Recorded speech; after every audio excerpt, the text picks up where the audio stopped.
안녕하세요, 베다니 가족 여러분. 저는 베다니 중등부에 다니고 있는 홍태민입니다.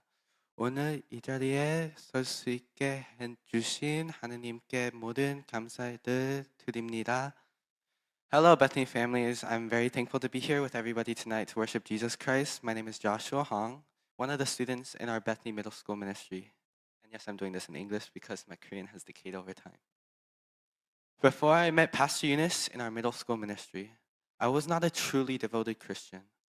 Growing up in a Christian family, I always heard how powerful and almighty Jesus Christ was, but I've never truly experienced his power and love personally. I went to church, I listened to my sermons, I praised the songs, and I left. It never came to me how important he was in my life. In the middle school ministry, I often hear this in the sermons. We need to become true believers of Christ when we have that opportunity. Every day, people die, and we can't miss our opportunity to live eternally in heaven. We won't get to heaven if we focus on our personal problems rather than Him. When I think about this message, I feel truly touched, since so far in my life, I believe I have not been a believer of Christ. Next year, in 2024, I want to commit my whole self to Jesus Christ. On Sundays, when I hear the pastor preaching, I always think about how in my life, when I feel stressed, scared, mad, sad, or any negative emotion, I always feel like God has let me down.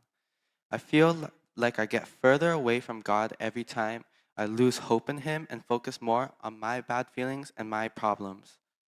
When I think about this, I wonder, if I was the most honest and worthy Christian, would I still be able to understand what God is trying to tell me?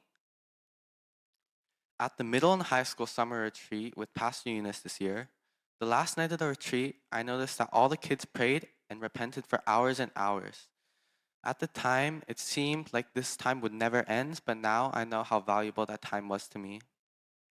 As I reflected upon that night, I remembered one of the QTs made by Pastor Eunice this year that really showed me what I needed. It was about how God always has a plan for me, a plan for everyone, and a plan for the whole world. I opened my eyes and saw the cries of children needing rescue. At that moment, there was a reason why I did not feel touched like everyone else. I realized it was because I had not yet opened my heart to Jesus Christ to enter. I realized how putting my trust in God is helping me solve my problems, even though it may not seem like it sometimes. He is saving me from going to the evildoer's lair. Thinking about that time at the retreat, I know that God will always help me when I need it.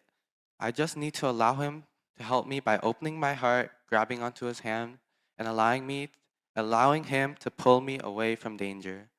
I'm appreciative towards the time that the middle school and high school summer retreat gave me. It was not just a time for me to bond and repent to God. It was a time for me to learn about what I should do and what I can do for my future. Please take this moment to think about your year. I know everybody here is a devoted Christian, but in 2023, what has disturbed you? What has made you feel mad, sad, scared, or even disappointed? When these times came, did you put your trust into God, or did you just focus on your problem selfishly? Remember that putting your trust into God will solve your problems, even if it may not seem like it. Please join me as next year I put my trust into God. I try to become a true believer of Christ, and I believe that Jesus Christ has a plan for all of us. 마지막으로 저를 사랑하시고 구원해 주시는 예수님께 이 찬양을 드립니다.